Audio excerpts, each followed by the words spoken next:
Hi, welcome to சாண்டோவர்ஸ். நான் சாண்டோ. இன்னைக்கு நம்ம பார்க்க போகிறது வந்துட்டு இன்ஸ்டாகிராம் மித்ஸ். அதாவது இன்ஸ்டாகிராமில் அது பார்க்கறதுக்கு ஆஹா ஓஹோன்னு இருக்கும். பட் ரியல் லைஃப்ல நிஜமாவே அது அவ்வளோ ஒர்த்தா எல்லாருக்கும் இருக்கும்னு சொல்ல முடியாது. அந்த மாதிரியான 9 விஷயங்கள் தான் பார்க்க போகிறோம். வாங்க. Number 1, luxury cafes and aesthetic restaurants. இன்ஸ்டாகிராமில் பார்க்கறதுக்கு சூப்பராக இருக்கும். ரொம்ப ஃபோட்டோஜெனிக்கா, ஏஸ்தட்டிக்கா பயங்கரமாக இருக்கும். உடனே பாக்குறவங்களுக்கு நம்மளும் இந்த மாதிரி ஒரு கஃபே போய் சும்மா ஒரு காஃபி குடிச்சிட்டு வரணும், கொஞ்சம் டைம் ஸ்பெண்ட் பண்ணிட்டு வரணும் அப்படின்னு தோண வைக்கும். இல்ல நம்மளோட லேப்டாப் எடுத்துட்டு அங்க போய் அப்படியே கொஞ்சம் மியூசிக் கேட்டுட்டே கொஞ்சம் ஏதாவது ஒர்க் முடிச்சுட்டு வரலாம் அப்படின்னு நினைப்போம். But most of the times என்னன்னா, அவங்க விண்டேஜா தெரியணும், ஏஸ்தட்டிக்ஸா தெரியணும் அப்படின்றதுக்காக ஒரு சில ஃபர்னிச்சர்ஸ் யூஸ் பண்ணிருப்பாங்க. அது எல்லா இடத்துலயும் கம்ஃபர்டபுளாலாம் இருக்கவே இருக்காது. அண்ட் ஒரு பேசிக் காஃபி 300ல இருந்து 1000 ருபீஸ் வரைக்கும் இருக்கும். அது வர்த்தான்னு கேட்டா டெஃபினட்டா வர்த் கிடையாது. அசின் இன்ஸ்டாகிராம்ல அது போட்டனால மட்டும் அது ஆஹா ஓஹோ ஆயிட முடியாது. உண்மையாவே அங்க போய் கொஞ்சம் லைட்டா சில் பண்ணிட்டு கொஞ்சம் ஏதோ ஒரு ஒர்க்கை முடிச்சுட்டு அப்படியே மியூசிக் கேட்டுட்டே ஒரு காஃபியை குடிச்சிட்டு வரணும்னு நினைக்கிறவன் அங்க போய் அவன் போனையே வெளியே எடுக்க மாட்டான். ஏதோ ஒரு நல்ல மொமெண்ட்ல ஒரு கஃபே போறோம், ஃப்ரெண்ட்ஸோட போறோம், அது ஒரு நல்ல மொமெண்ட், அதை ஒரு போட்டோ எடுத்து இன்ஸ்டாகிராம்ல ஷேர் பண்றது வேற. இன்ஸ்டாகிராம்ல ஷேர் பண்றதுக்காகவே அந்த கஃபே போறது. அண்ட் இந்த மாதிரி இன்ஸ்டாகிராம் வர்த்தி மூமெண்ட் மட்டும்தான் ரியல் லைஃப்லயும் ரொம்ப ரொம்ப வர்த்தி மூமெண்ட் மாதிரி போர்ட்ரே பண்றது. அது ரொம்ப ரொம்ப தப்பு. அது நல்லாவும் இருக்காது. நம்பர் 2, டிராவலை என்ஜாய் பண்றவன் எல்லா டைப் ஆஃப் டிராவலையும் என்ஜாய் பண்ணுவான். அண்ட் அவனுக்கு பிடிச்ச எந்த மொமெண்டா இருந்தாலும் அவன் ஷேர் பண்ணுவான். But certain location, certain country, இங்கெல்லாம் போயிட்டேன்னு சொன்னாதான் இன்னைக்கு நான் டிராவலர் அப்படின்ற அளவுக்கு ஆயிடுச்சு இன்ஸ்டாகிராம்ல. ஜென்ரலி நமக்கு நம்ம ஊர் குற்றாலத்துக்கோ ராமேஸ்வரத்துக்கோ போனாலும் ஃபன்னா என்ஜாய் பண்ண முடியணும். தாய்லாந்து யூரோ ட்ரிப்னு போனாலும் நம்மளால ஃபன்னா என்ஜாய் பண்ண முடியும். பட் இன்ஸ்டாகிராம்ல ரீல் போஸ்ட் பண்றதுக்காக மட்டும் ட்ரிப் போறது வந்துட்டு நிஜமாலுமே அவங்களுக்கு நல்லா இருக்குமா அப்படின்னு சொல்ல முடியாது. அவ்வளோ செலவு பண்ணி போன அந்த ட்ரிப்பும் அவங்களுக்கு வர்த்தா இருந்திருக்குமான்னு சொல்ல முடியாது. ஏன்னா அவங்க நமக்கு காமிக்கிறது சன்செட்டு, பீச், இந்த மாதிரி நல்ல நல்ல விஷயங்கள் தான். Number 3, hustle culture.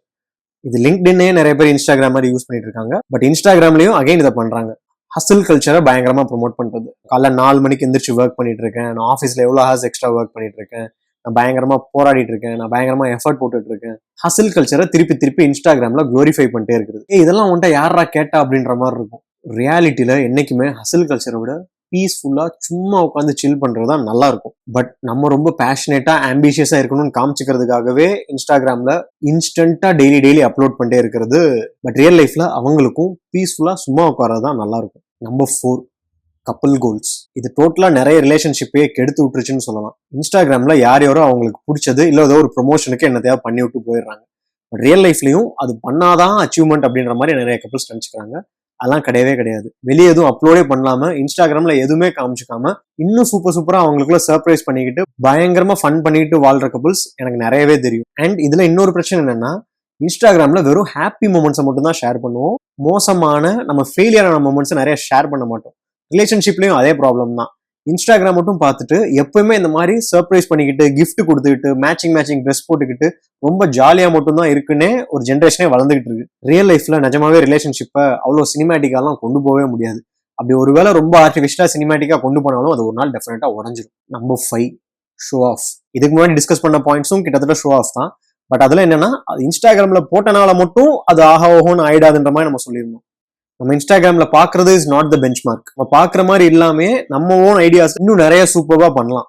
அதே மாதிரி தான் இந்த ஷோ ஆஃபுக்கும். அதாவது இன்ஸ்டாகிராம்ல பயங்கர luxurious brands, shoes, watches, dress அதெல்லாம் போட்டு சீனை போடுறது. நான் எங்கடா சீனை போட்டேன், நான் சம்பாரிச்சேன், வாங்கினேன், அதை இன்ஸ்டாகிராம்ல ஷேர் பண்ணேன் அப்படின்னு சொல்லலாம். அந்த மாதிரி இருக்கிற வரைக்கும் ஆக்சுவலா ஓகே. பட் இன்ஸ்டாகிராம்ல காமிக்கணுன்றதுக்காகவே ஒரு பிராண்டை போய் வாங்கி அதை அப்லோட் பண்றது, அதை போடுறவங்களுக்கு தான் பெரிய லாஸ். ரொம்ப நாளா உங்களுக்கு ஒரு நல்ல பிராண்டட் ப்ராடக்ட் வாங்கணும்னு ஆசை இருக்கலாம். அதுக்காக நீங்க பயங்கரமா உழைச்சிருக்கலாம், சம்பாரிச்சு அதை வாங்கியிருக்கலாம். அதை அச்சீவ்மெண்டா போடும்போது எனக்கு தெரிஞ்சு ஸ்டில் ஓகே. பட் இன்ஸ்டாகிராம்ல போட்டு நான் ஜெயிச்சிட்டேன்னு காட்டுறேன்டா அப்படின்னு சொல்றதுக்காக மட்டும் போய் வாங்குறது ரொம்ப தப்பு. அது பெஞ்ச் மார்க்கும் கிடையாது.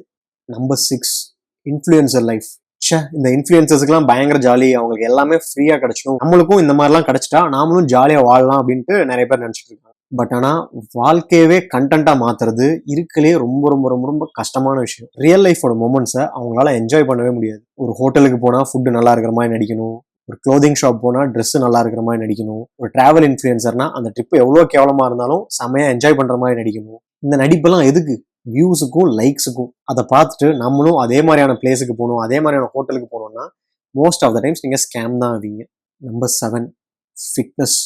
இன்ஸ்டாகிராமையே புரட்டி போட்டு பயங்கரமா நிறைய ஸ்கேம்ஸ் நடந்துகிட்டு இருக்கிற ஒரு இண்டஸ்ட்ரி. ஒழுங்கா படிக்காதவன், ஒழுங்கா ஃபிட்னஸ் பத்தி எதுவுமே தெரியாதவன்லாம் இன்னைக்கு ஒரு கோச்சிங் கிளாஸ் ஆரம்பிச்சு நிறைய பேர்த்த ட்ரெயின் பண்ணிட்டு இருக்காங்க. மக்களும் அவங்க யார் என்னன்னு எதுவுமே வேலிடேட் பண்ணாம அவங்க கிட்ட போய் கிளாஸஸ் ஜாயின் பண்றாங்க. அவங்க ஃபர்ஸ்ட் ப்ரொஃபஷனல்ஸா அதுக்கு ரிலேட்டடான கோர்சஸ் அவங்க பண்ணியிருக்காங்களா, அவங்க சர்டிஃபைடான்லாம் பார்க்கறதே கிடையாது. அவங்க ஜஸ்ட் போஸ்ட் போடுறப்போ பயங்கரமா பம்ப் பண்ணிக்கிட்டு, இல்ல சம்டைம்ஸ் ஸ்டெராய்ட்ஸ் கூட யூஸ் பண்ணிக்கிட்டு அவங்க பாடியை பயங்கர ஏஸ்தட்டிக்கா பயங்கரமா காமிச்சுக்கிறாங்க. ஓகே, நம்மளும் ஒரு 30-40 டேஸ்ல இதே மாதிரி உங்கள்கிட்ட கோச்சிங் அட்டன் பண்ணா நம்மளோட பாடியும் இந்த மாதிரி ஆயிடும் அப்படின்னு நம்பி நிறைய பேர் போறாங்க. பர்டிகுலர்லி வெயிட் லாஸ்லாம் 20 நாள்ல குறைச்சிடலாம், 30 நாள்ல குறைச்சிடலான்லாம் நிறைய அன்பிலீவபிள் கோர்சஸ் இருக்கு. அது மாதிரிலாம் சர்டிஃபைட் இல்லாதவங்கள்ட்ட சேர்ந்து உங்க உடம்ப கெடுத்துக்காதீங்க. இன்ஸ்டாகிராம்ல போடுற அந்த பாடி வந்து பெஞ்ச் மார்க் கிடையாது. உங்களோட பாடிக்கு என்ன வேணும் நீங்களே தேடி அதுக்கு ஏத்தாப்புல ஒரு டிரான்ஸ்ஃபர்மேஷன் ஆக பாருங்க. ஜெனுயினா அந்த ஜெர்னியை இன்ஸ்டாகிராம்ல போறதுல தப்பே கிடையாது. ஆனா உங்களோட கம்பேரிஷனை, பெஞ்ச் மார்க்கை ஒரு ஆக்டர் கூட வச்சுக்காதீங்க. ரியல் லைஃப்ல உங்களால என்ன முடியுமோ அதை கரெக்டா பண்ணுங்க போதும். Number 8, night life and party culture. Even concerts to some extent. But concerts attend பண்ண நிறைய பேர் நிறைய ஸ்கேம் ஆனது, நிறைய அன்கம்ஃபர்டபுளா ஃபீல் ஆகி வெளியே வந்தது நம்ம நிறைய ஆல்ரெடி பார்த்துட்டோம். ஸோ வெளியே இருந்து பார்க்குறவங்களுக்கு ஜஸ்ட் பிகாஸ் இன்ஸ்டாகிராம்ல ஒரு கான்சர்ட் போனதை அவங்க போஸ்ட் பண்ணனால நம்மளும் போகணுன்ற அவசியம் இல்லைன்றது நிறைய ரியலைஸ் பண்ணாங்க. அதே தான் night life and party culture இருக்கும். அவங்க அப்லோட் பண்ற போஸ்ட்ஸ்ல வந்துட்டு பயங்கரமா டான்ஸ் ஆடிட்டு பயங்கர டிஸ்கோ லைட்ஸ்லாம் இருக்கும். பட் ரியாலிட்டியில தாறுமாறா ஸ்பெண்ட் பண்ணி யாருன்னே தெரியாதவங்களுக்கு போய் அவ்வளோ சோஷியல் ஆகிட்டு வரணும்ட்டு என்னைய பொறுத்த வரைக்கும் அவசியம் கிடையாது. ரொம்ப பூமர் அட்வைஸ் மாதிரி இருக்கும். பட் புரியுறவங்களுக்கு இது கரெக்டாக புரியும்னு நினைக்கிறேன். ரொம்ப 9, இது எல்லாத்தையும் மீறுற மாதிரி ஒருத்தன் இருக்கான். என்னன்னா அவனுக்கு ஒர்க் ஃப்ரம் ஹோம் இருக்கும். ஒர்க் ஃப்ரம் ஹோம்னா மூடிட்டு வீட்டில் வேலை பார்க்கலாம். ஆனால் ஹிமாலயாஸில் எங்கேயாவது போய் ஒரு ஹாஸ்டலில் புக் பண்ணுறது, அங்கே போய் ஒரு 2 மாதம் வேலை பார்க்குறது. நிஜமாலுமே எனக்கு அவ்வளோ ஸ்பெண்ட் பண்ணி அவ்வளோ தூரம் போய் பயங்கர வியூஸோட அந்த மாதிரியான ஒரு பியூட்டிஃபுல் பிளேஸில் போய் ஆஃபீஸ் ஒர்க் எனக்கு பண்ண வேண்டாம். எந்த கேனையனாவது அதை பண்ணுவானா? இதை ஒரு அச்சீவ்மெண்ட் நினச்சிட்டு இன்ஸ்டாகிராமில் சோஷியல் மீடியாவில் திருப்பி போட்டுக்கிட்டே இருக்காங்க. அவங்கள பார்த்தா ரொம்ப சிரிப்பு தான் வருது. எனக்கு ஆஃபீஸில் உட்காந்துட்டே ஆஃபீஸ் ஒர்க் பண்ண வேண்டாம், அந்த மாதிரியான ஒரு லொக்கேஷனில் உட்காந்துட்டு டெஃபினட்டாக பண்ண வேண்டாம். ஸோ இதுதான் 9 இன்ஸ்டாகிராம் மித்ஸ். அதாவது இன்ஸ்டாகிராமில் ஆகும்னு நீங்கள் ஃபீல் பண்ணலாம், but that is not the bench mark. அந்த மாதிரி பண்ணாதான் நீங்கள் நல்லா பண்ணுறீங்கன்றது அர்த்தம் கிடையாது. இந்த வீடியோ பிடிச்சிருந்தா லைக் பண்ணுங்க, ஷேர் பண்ணுங்க, சப்ஸ்கிரைப் பண்ணுங்க. இந்த வீடியோ இப்போ யாருக்காவது அனுப்பிச்சா யூஸ்ஃபுல்லாக இருக்கும்னு நினச்சிங்கன்னா அவங்களுக்கு ஷேர் பண்ணுங்க. தேங்க்யூ.